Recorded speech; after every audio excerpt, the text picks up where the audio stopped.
Shalom, selamat pagi Bapak Ibu Saudara yang dikasihi dan yang diberkati oleh Tuhan Yesus Kristus.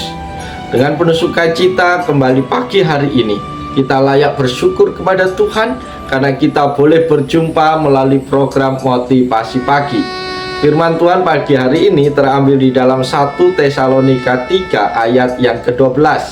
Dalam terjemahan baru kedua berbunyi demikian: kiranya Tuhan menjadikan kamu bertambah-tambah dan berkelimpahan dalam kasih seorang terhadap yang lain dan terhadap semua orang, sama seperti kami juga mengasihi kamu. Amin. Bapak Ibu Saudara terkasih, firman Tuhan pagi hari ini membahas tema kasih yang melampaui batas. Dalam kehidupan rohani ada banyak hal yang bisa kita usahakan untuk bertumbuh. Pengetahuan Alkitab, karunia-karunia rohani, atau keterlibatan dalam pelayanan.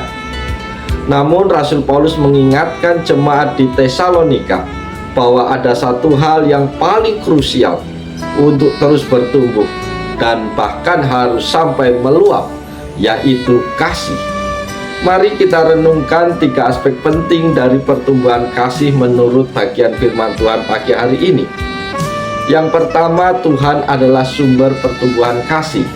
Saudara-saudara terkasih, Paulus mulai kalimat dengan doanya, kiranya Tuhan menjadikan kamu. Ini adalah pengakuan bahwa kasih yang sejati bukan sekedar hasil usaha manusia atau sopan santun belaka. Kasih yang konsisten, yang mampu memaafkan dan bertahan, bersumber dari Tuhan. Kita tidak bisa mengasihi dengan benar jika kita tidak terus melekat pada sang kasih itu sendiri. Ketika kita merasa sulit mengasihi, saat itulah kita perlu datang kepada Tuhan dan memohon agar Ia memenuhi tangki kasih kita di dalam hati kita. Yang kedua, kasih yang dinamis, bertambah dan berkelimpahan. Bapak Ibu Saudara, Paulus menggunakan kata bertambah-tambah dan berkelimpahan. Ini berarti kasih seorang Kristen tidak boleh statis atau jalan di tempat. Kasih tidak boleh berkata cukup sampai di sini saja, saya mengasihi dia. Berkelimpahan, overflowing, menggambarkan sebuah wadah yang terus diisi hingga airnya meluap keluar.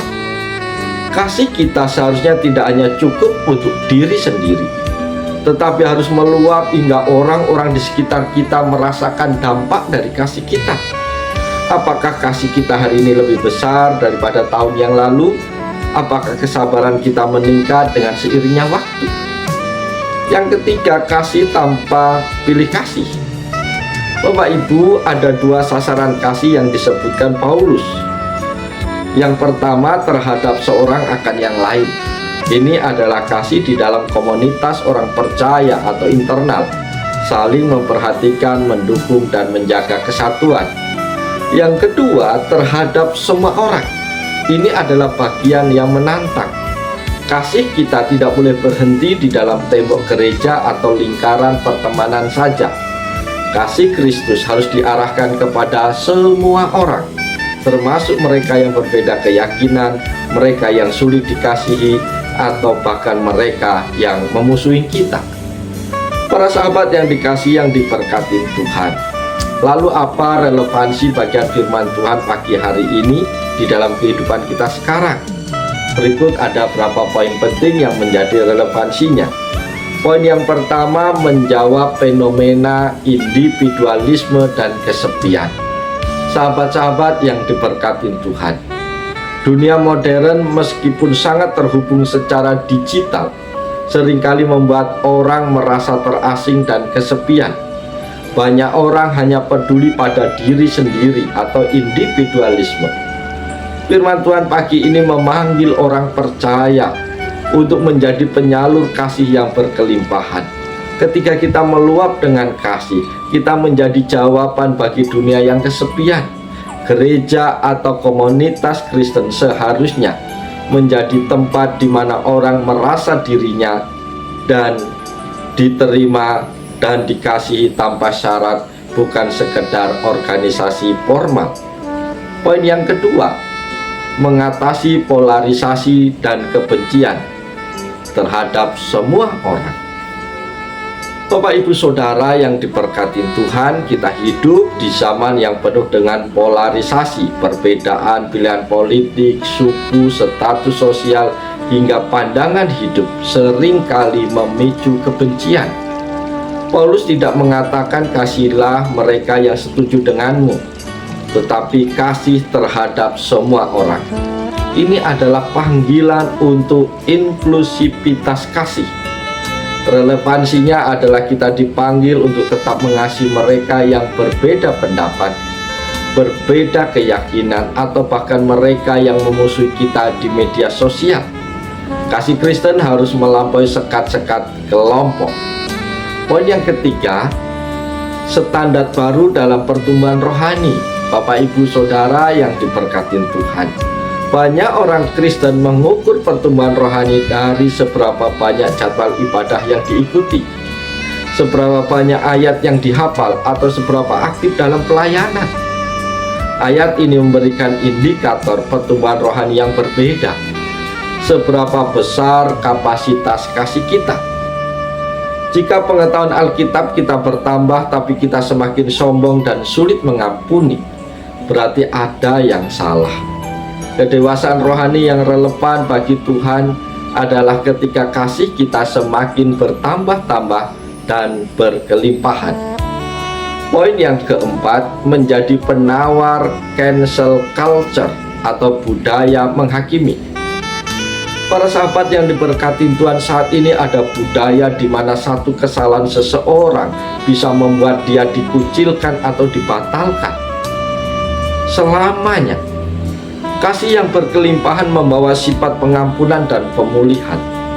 Firman Tuhan ini relevan sebagai pengingat agar komunitas Kristen tidak ikut-ikutan menjadi hakim yang kejam, melainkan menjadi komunitas yang memberikan ruang bagi orang untuk bertumbuh dan memperbaiki diri melalui kasih yang sabar. Poin yang kelima, mengandalkan Tuhan sebagai sumber, bukan kekuatan diri sendiri. Para sahabat yang dikasihi oleh Tuhan Yesus Kristus, banyak orang mengalami burnout atau kelelahan mental karena berusaha berbuat baik dengan kekuatannya sendiri, yang akhirnya berujung pada kekecewaan. Ketika kebaikan tidak dibalas, katanya kiranya Tuhan menjadikan kamu, mengingatkan bahwa kita tidak perlu memaksakan diri menghasilkan kasih dari hati yang kosong. Relevansinya bagi kita yang lelah adalah datanglah ke sumbernya, yaitu Tuhan. Biarkan Dia mengisi kita, sehingga kasih yang kita bagikan adalah luapan dari apa yang sudah kita terima dari Tuhan.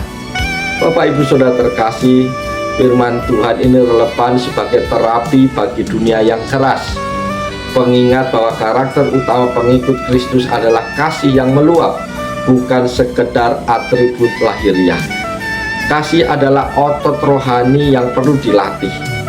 Hari ini mari kita meminta kepada Tuhan agar Ia meluapkan kasih-Nya dalam hati kita. Cobalah untuk menunjukkan kasih kepada seorang yang biasanya luput dari perhatian kita. Karena itu ingatlah bahwa dunia tidak akan mengenal kita dari seberapa banyak ayat yang kita hafal, melainkan dari seberapa besar kasih yang kita miliki dan kasih yang kita bagikan. Biarlah firman Tuhan pagi hari ini menolong, memberkati motivasi kita untuk hidup senantiasa dalam kasih dan senantiasa menaburkan kasih dan kebaikan bagi semua orang. Mari kita jalani hari ini dengan penuh sukacita dan penuh semangat, lakukan yang terbaik. Tuhan menolong, Tuhan memberkati kita semua. Salam haleluya, amin.